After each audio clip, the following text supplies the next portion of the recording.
Two words that'll save you from almost any trouble. Pay attention. Madalas kasi, ang pinag-uugatan ng mga maling desisyon sa buhay, mapamaling sitwasyon man yan, pagkakapunta sa maling tao, o pagbili ng maling bagay, alam mo yung mga desisyon na hindi maganda yung outcome. Madalas ang pinag-uugatan niya na yung impulsive o hasty or mabilisan na pagkilos o pagdedesisyon, no? And if we will learn how to pay attention, I'm sure na may mga makikita tayong mga bagay na makakapagdagdag ng wisdom dun sa gagawin natin na desisyon. For example, if you will pay attention sa character ng tao, lalo na kung karelasyon mo ito, makikita mo yung mga red flags in the long run. You will find out, no? So parang ganon.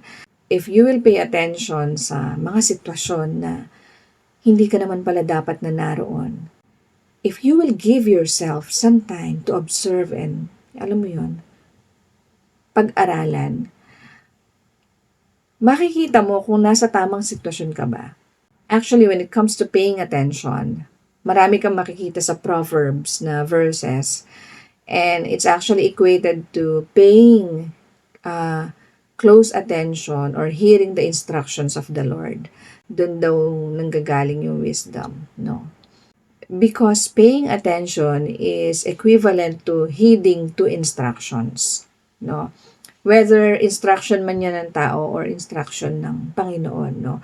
When we pay close attention and try not to hear our own wants, no, and we try to cling to sound judgment, ibig sabihin when we try to listen sa pantay at patas na pagtimbang sa mga bagay-bagay, no? Ang sabi sa Proverbs, whoever gives heed to instructions prospers, and blessed is the one who trusts in the Lord, no?